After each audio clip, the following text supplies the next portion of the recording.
Now we've gone through startup, we've gone through what to do the day when you get in and how to clean the filter at the end of the first day of spraying.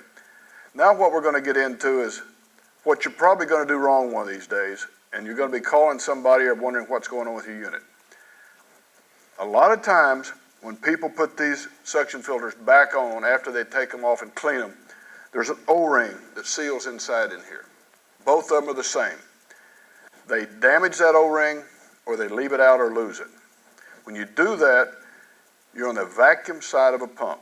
You're sucking in, you're not pushing out. So you're not going to see a leak when this happens. What you're going to do is you're going to pull air into the system and it won't work. This is the number one troubleshooting issue that we run into with spray rigs. So if you take it out and you spray all day and it works fine, you come home at night, you clean out the filter, and you put it back together and you know it's clean, and the next day it won't work, more than likely you've either damaged it or you've not put it back in or it's crooked or something. You want to check that. The other thing that does the same thing is these sprayers in the back of a pickup truck or in a truck of some sort of trailer, traveling down the highway 60 miles an hour, going through neighborhoods, jumping over train tracks, bumps. And when you do that, these fittings sometimes crack, sometimes come loose.